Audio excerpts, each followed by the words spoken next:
Greetings, gamers. I am voivodemekhet, and welcome back to the introductory series of the World of Darkness 5th edition. And today we're going to build a hunter.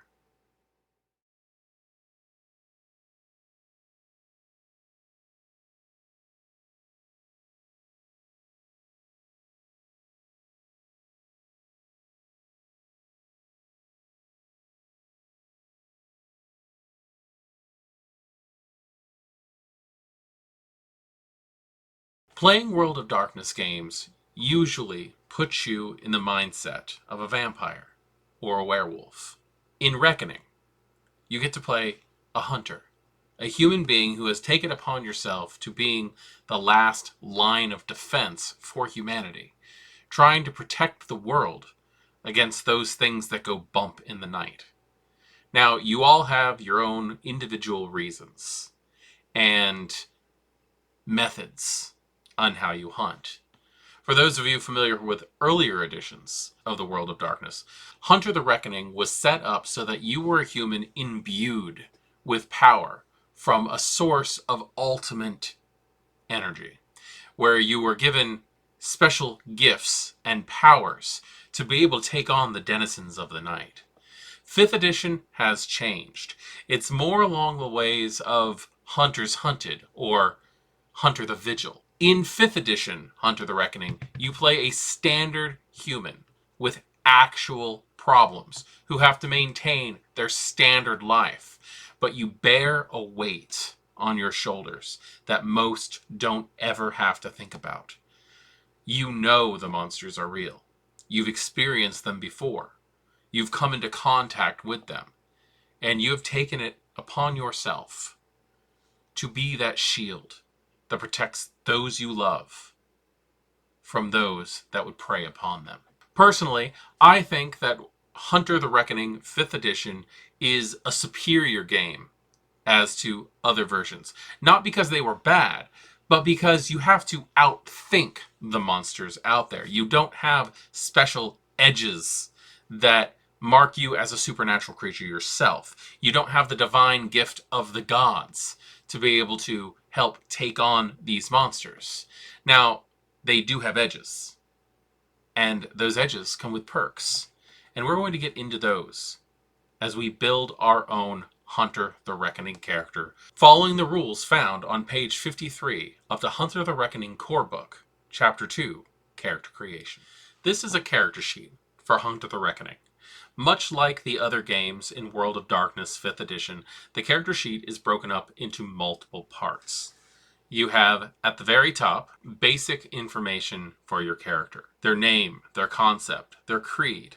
Followed by that, we have our attributes, our physicals, socials, and mentals. Our secondary attributes, our health and willpower. The skills that your character has picked up along the way. An area to list your edges and perks. The special abilities that your character will use in their hunt against the darkness.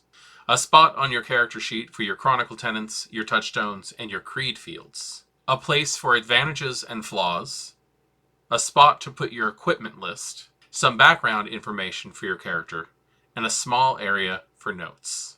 If you followed along with me in the creation of a vampire, you'll notice that these character sheets are very similar, but not identical. You'll also notice that the information that we fill in on the characters follow the same rules as a vampire.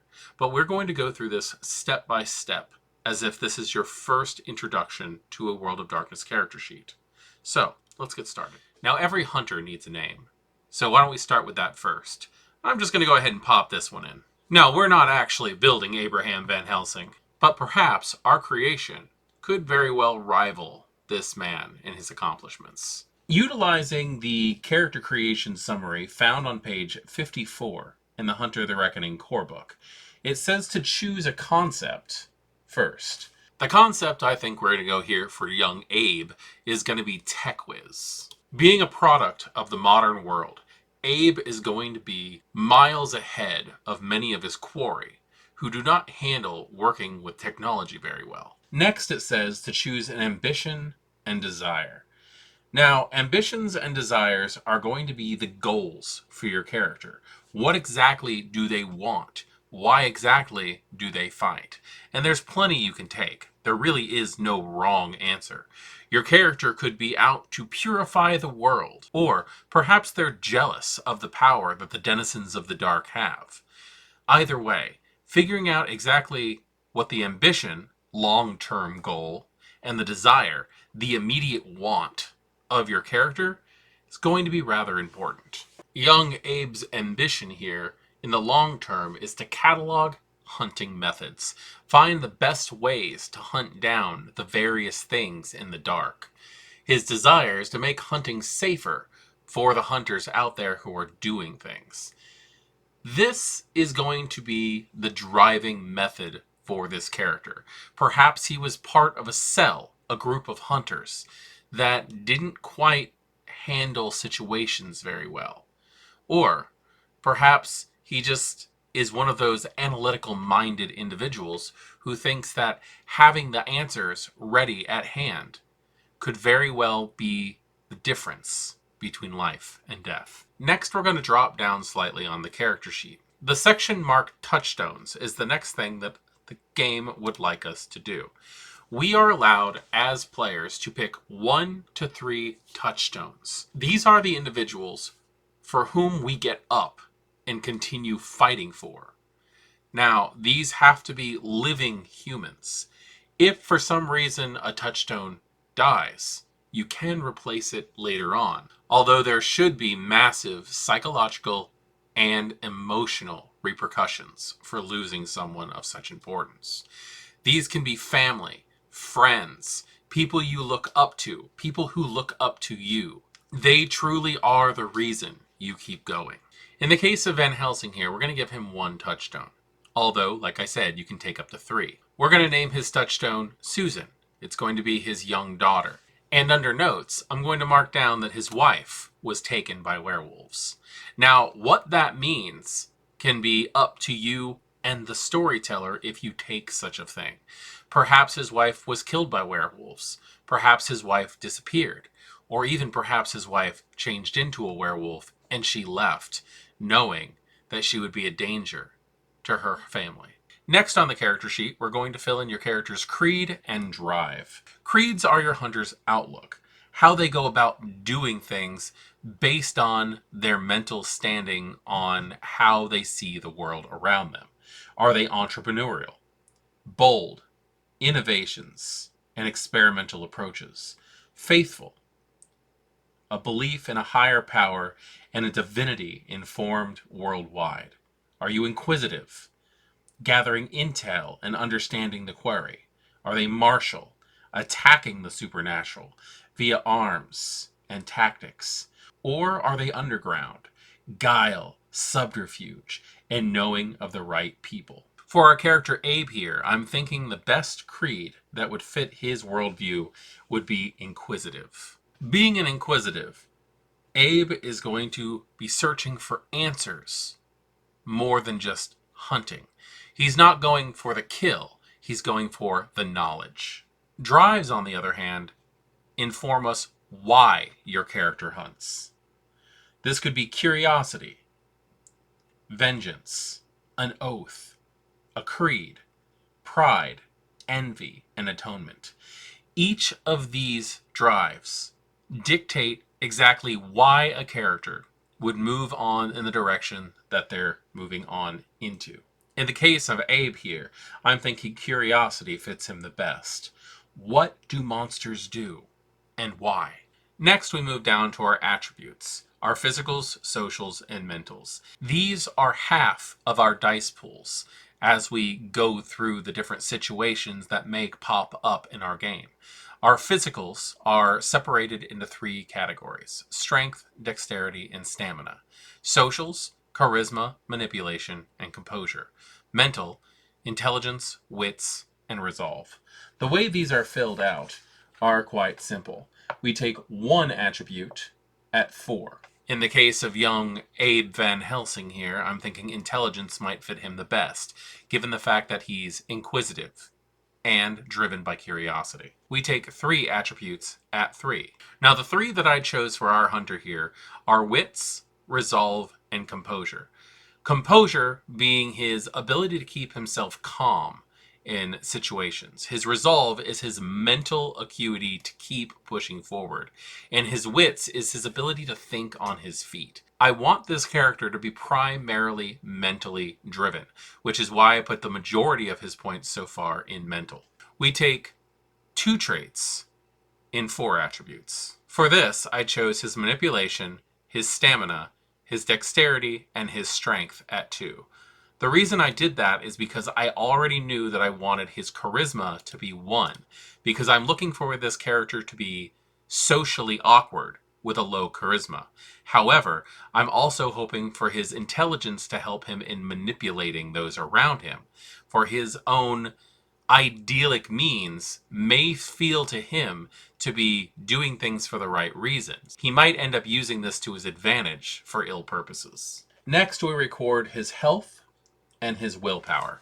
His health is going to be his stamina plus 3. So we have a 5 in health. The way I personally choose to fill out health is to fill in the negative.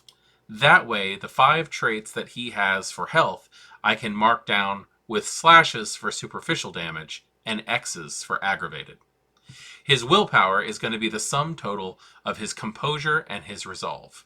So, that's going to be 6, which makes a lot of sense for this character with how driven he is. And that's going to be filled in the same way as I do health, because again, just like health, you can take superficial and aggravated damage to your willpower. Now we find ourselves filling out our skills, and we have 3 options for doing this.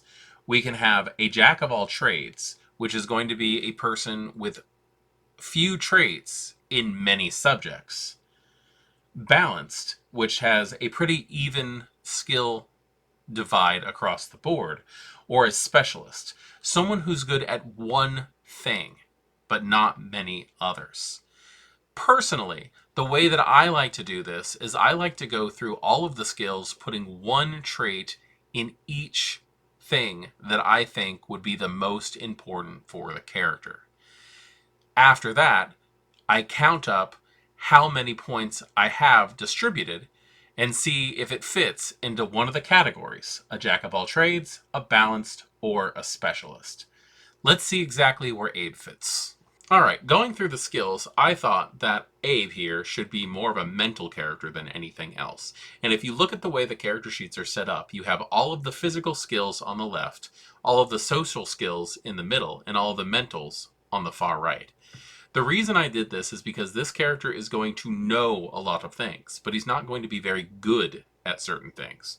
So, for physical skills, I just filled in his crafts. He's not really going to be much of anything but a person who can make things for his cell or his group of hunters that he's in.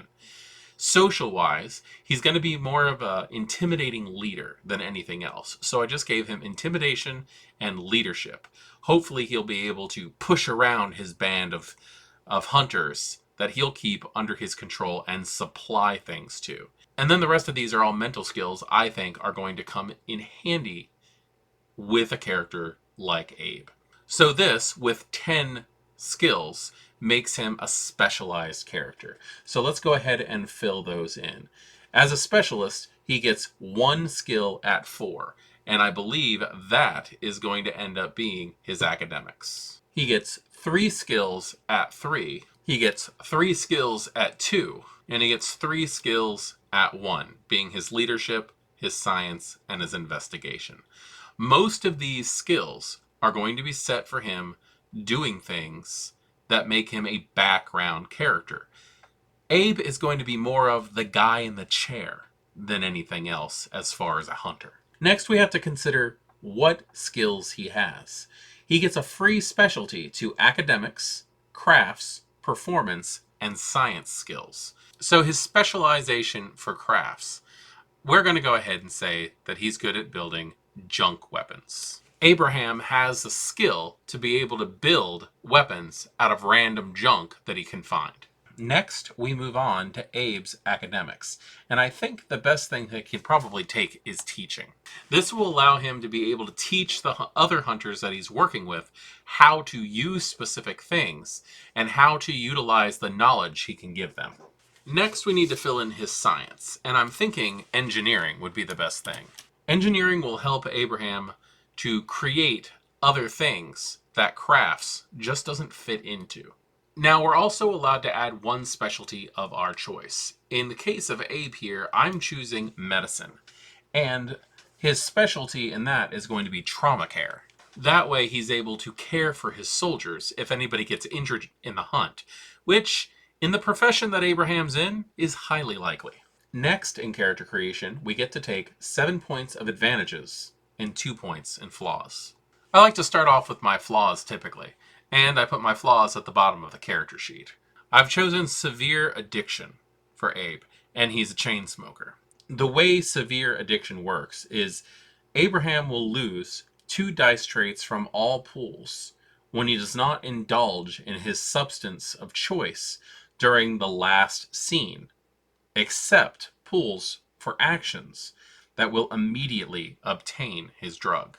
I figure in his character history, after the loss of his wife, Abraham became incredibly addicted to smoking for stress reasons, which is why I've decided to give him that.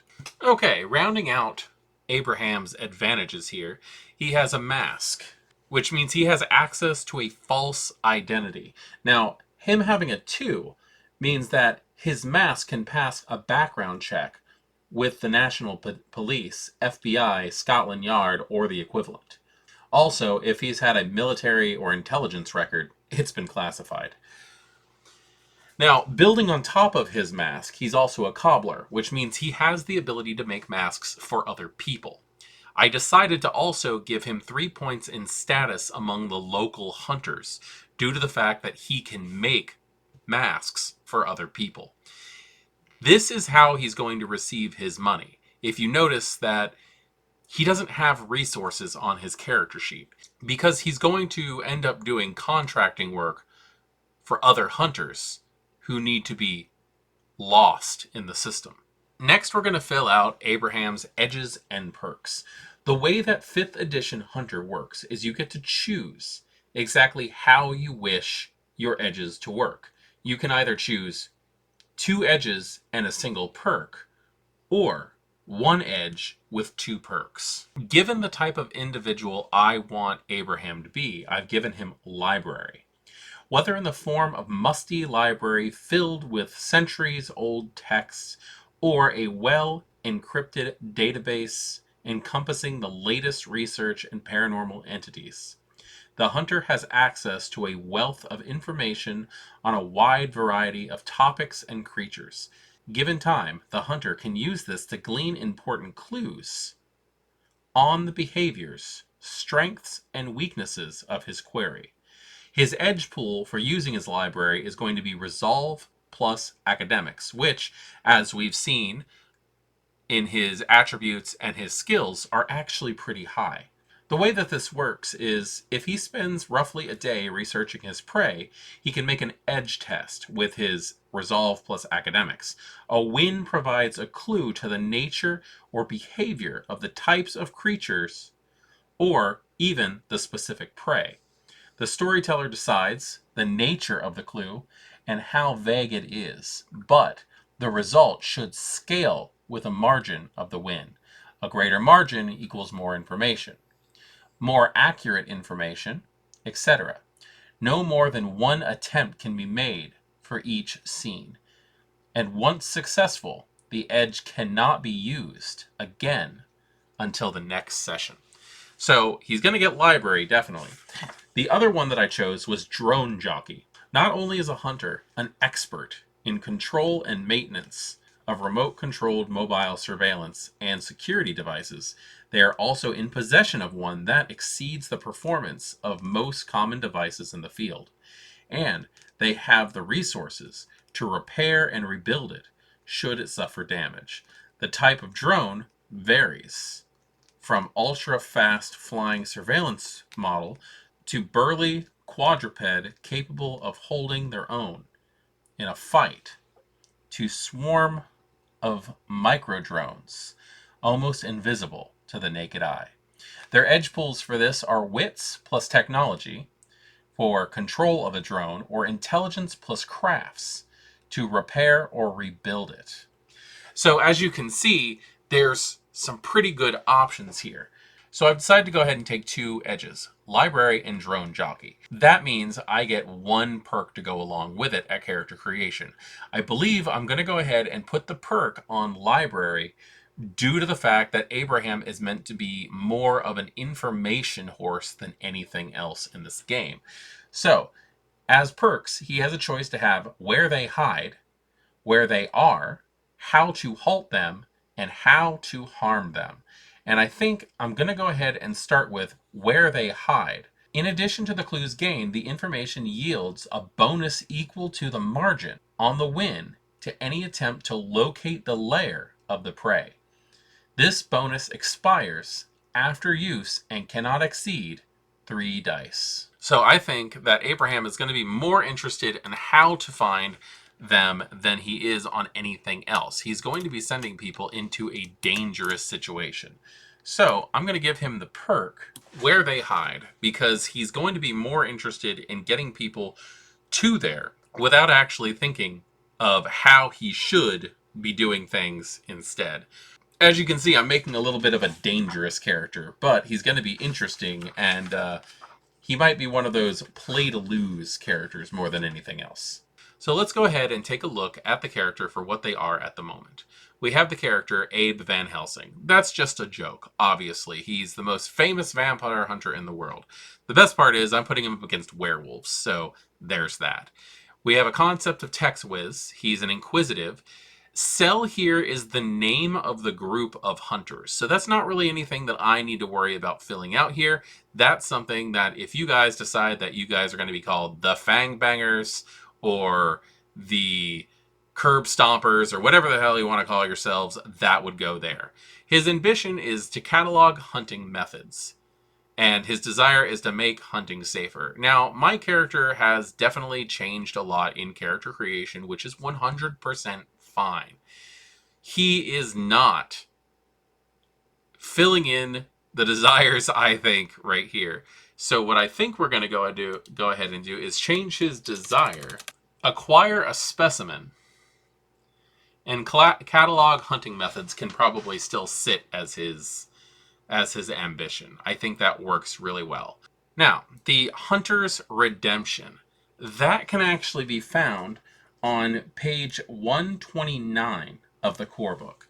My character's drive is his curiosity. Each drive has their own redemption. So technically, in my opinion, and from what I've seen from the rest of the community, redemption doesn't really even need to be on the sheet. My drive's redemption is the cell must uncover new information about the quarry. Basically, if your character is having issues with a struggle, the redemption is how they overcome that mental block. So I'm just going to go ahead and write new information, although it really doesn't need to be on there. Next, we have, under the attributes, despair. This is another situation where I really don't think it needs to be there. In my opinion, I would just use a penny or a marble or something to indicate that your character is in despair. That's what your redemption is for. You can come out of despair once your redemption situation has been made. When your hunter reaches despair, which is basically what happens if there's one or more ones on a dice roll, you no longer have access to your desperation dice. The way that you come out of despair is by fulfilling your redemption requirement. So in my case, if I hit despair, I can't utilize my desperation dice in a situation where I would be able to. However, if I can get new information, I can then start using my desperation dice yet again.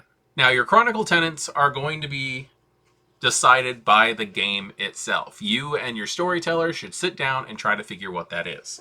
Your creed fields are located on page 128 of the core book. As an inquisitive, Abe's creed fields are going to be gaining information while on the hunt, such as research, breaking and entering, and interrogation. Creed fields are the situations where you're allowed to use your desperation dice. As the game gets more and more tense, more and more desperation dice will be added, 1 to 5. These work very similar to a vampire's hunger dice or a werewolf's rage dice, except it's kind of a pool. Everybody in the game can use the same set as long as it fits under a situation of their Creed field. This is a lot of fun because instead of replacing a die like you do in Vampire or Werewolf, in Hunter, you're adding. So research, breaking and entering, and interrogation. Those are Abe's Creed fields. These are the situations where Abe can utilize his desperation dice. Now, as the game gets more and more tense, under certain situations, your storyteller will add more desperation dice to the table that are accessible to all players in the game. These dice work very similar to the hunger dice of Vampire or the rage dice of Werewolf, but instead of replacing your regular dice with your desperation dice, you just add the desperation onto it, giving you a higher dice pool in specific situations, such as if Abe is researching, breaking and entering to get more information, or interrogating to get information out of someone or something. Desperation dice is probably one of my all-time favorite parts of Hunter the Reckoning 5th edition. I'm very glad they added this on here. And that's it. It's that simple. I know it sounds a little bit confusing. There's a lot of differences between Vampire and Hunter and Werewolf, but once you get playing, it actually just kind of folds all together. The storyteller should have at least a cursory grasp on the way certain things work. And the variety of edges cover everything from building things out of scrap to controlling animals through training. Hunter the Reckoning surprised me when it first came out and I started storytelling with it, because it became one of my favorite things to actually run. Because there are no special powers. There are no grand gifts. There are certain edges and perks that you could say cross into the supernatural, but they're more faith-based than anything else. One of the great things about Hunter the Reckoning is that you have to outsmart your prey, not overpower them. They will always have you on a physical basis.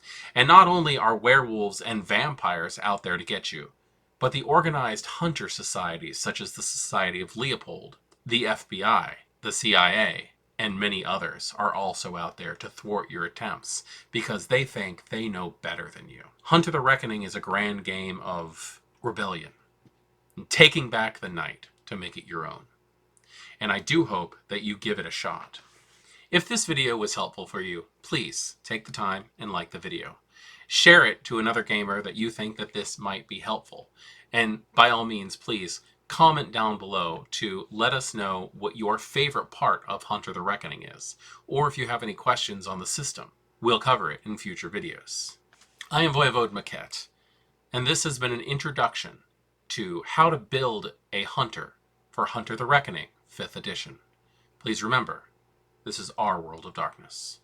Have a good evening.